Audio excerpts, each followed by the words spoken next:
અમારા 3 સંવાદદાતા કે જેઓએ આજના દિવસના તમામ ઘટનાક્રમ જોયા, સવારની શરૂઆત અધિકારીઓની બદલીથી થઈ, તેના વિશે તમામ અપડેટ્સ અમે મેળવ્યા અને કયા સંજોગોમાં બદલી કરવામાં આવી, આ સાથે સ્મશાનમાં આજે અંતિમ વિધિ કરવામાં આવી તે દ્રશ્યોના પણ અમે સાક્ષી બન્યા છીએ। અને એફએસએલની જે ટીમ છે એ પણ આજે ઘટના સ્થળે પહોંચી હતી અને ત્યાર પછી એવી પણ શક્યતાઓ સેવાઈ રહી છે કે મૃતદેહોની સંખ્યા વધશે। આજે ક્રાઇમ બ્રાન્ચે આરોપીને કોર્ટ સમક્ષ રજૂ કર્યો અને તેણે જે મગરમચ્છના આંસુ સાર્યા છે તે પણ અમે આપને જણાવીશું કે ત્યાં કઈ રીતનો ઘટનાક્રમ બન્યો। સૌથી પહેલા જિગ્નેશ કે જે ક્રાઇમ બ્રાન્ચ હાજર છે તેમની પાસે જઈએ, પણ તે પહેલા હું અજીત પાસે જવા માંગીશ। અજીત, આજે સવારે જ્યારે અંતિમ વિધિના દ્રશ્યો જોયા, કાળજુ કંપાવનારા એ દ્રશ્યો હતા, કેવી એ સ્થિતિ હતી એ સ્વજનોની, અજીત આપના પાસેથી જાણવા માંગીશું।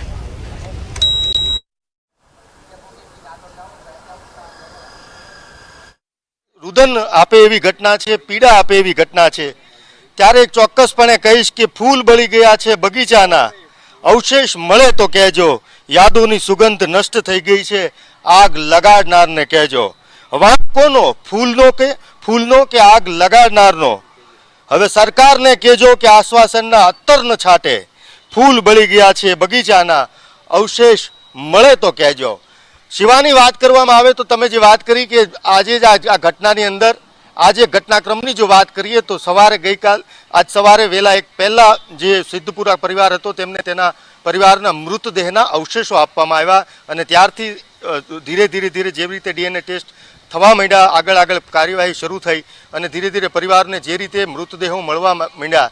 શિવાની, આ પ્રથમ એવી ઘટના છે કે આ ઘટનાની અંદર અકસ્માત થયો છે એવું ચોક્કસપણે કહી શકાય, પણ મૃતદેહ શબ્દ આ સમગ્ર ઘટનાની અંદરથી રદ થઈ ગયો છે એવું કહી તો ચાલે, કારણ કે અહીંયા મૃતદેહ નથી અપાતા હોસ્પિટલમાંથી, પીએમ રૂમમાંથી, અહીંયા અપાય છે અવશેષો લઈને પરિવાર પોતાના રુદન નથી રોકી શકતા, આંસુડા નથી રોકી શકતા। એવી ઘટનાક્રમની વાત કરું તો આજે શમશાને ધીરે ધીરે જે રીતે પરિવારોને મૃતદેહ મળવા માંડ્યા ત્યાં તેવી જ રીતે શમશાને પોતાની અંતિમ વિધિ પરિવારના વાલ સોયા, દીકરાના વાલ સોયા।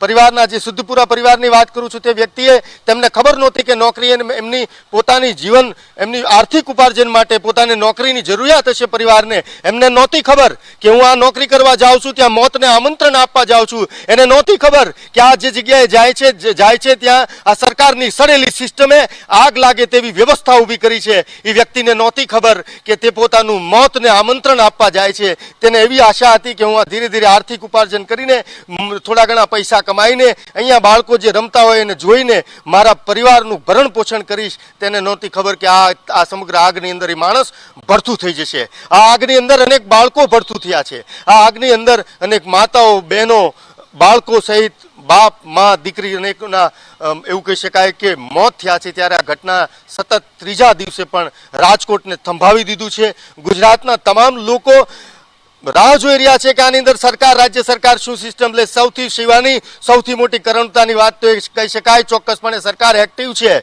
પરંતુ જે રીતે મીડિયાએ આ સમગ્ર ઘટનાની અંદર TV9 જે જવાબદારી સાથે કામ કર્યું છે તટસ્થતાની રીતે, ત્યારે પહેલીવાર સરકાર નિર્ણય લે પહેલા કોર્ટ નિર્ણય લઈ રહી છે અને અત્યારે જે નિર્ણયો કોર્ટ સતત સરકારને ગગલાવી રહી છે એવું કહીએ તો ચાલે, શબ્દો વાપરીએ તો ચાલે, અને અનેક નેગેટિવ સાઈડ સરકારની સાઈડ રજૂ કરી છે અને બદલીઓના હુકમ થાય ત્યાં સુધી સરકારને મજબૂર થવું પડે તે પ્રકારની સિસ્ટમ અત્યારે પરિણામો આવ્યા છે। TV9 સતત સમગ્ર જ્યારે પહેલી ઘટના બની ત્યારે અમારા મોહિત ભટ્ટથી સમગ્ર પહેલા દ્રશ્યથી અમે છોડ્યું નથી આ મેદાન, અને પરિવારથી લઈને સરકારને મજબૂર થવું પડે। અહીંના અધિકારીઓ જે સડી ગયેલી સિસ્ટમે જે એવું કહી શકાય કે મહાનગરપાલિકા હોય અને માત્ર મહાનગરપાલિકાઓની બદલીઓ કરીને અથવા તો એમને સસ્પેન્ડ કરીને સંતોષ માનવાની આ ઘટના નથી।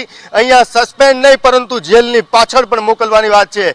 આજે અહીંના ભાવનગરના હેમાંગ જે ડોક્ટર છે વસાવડા સાહેબ, તેમણે પણ કીધું હતું કે આની અંદર શાસકોને પણ ઇન્વોલ્વ કરવા જોઈએ, કારણ કે ઘટનાની અંદર શું અહીંયા આવનાર અધિકારીઓ અહીંયા આજ મેદાનની અંદર જે ગેમ ઝોન છે તેની અંદર અહીંના મેયર પણ આવી ગયા છે, અહીંના સ્ટેન્ડિંગ ચેરમેન પણ આવી ગયા છે, અહીંના ધારાસભ્યો પણ આવી ગયા છે, અહીંના સાંસદ સભ્યો પણ આવી ગયા છે, અહીંના અધિકારીઓ પણ આવી ગયા છે, IPS IAS અધિકારીઓ પણ અહીંયા આજ ગેમ ઝોનની અંદર ગેમની મજા અને ડિસ્કોનો આનંદ સંગીતનો લઈને ગયા છે। ત્યારે તેમને શું ખબર નહોતી કે આની અંદર 28 લોકોને બાળી નાખવાની વ્યવસ્થા કરવામાં આવી છે? ત્યારે ક્યાં ગઈ હતી આ સિસ્ટમ, ક્યાં ગઈ હતી આ સરકાર?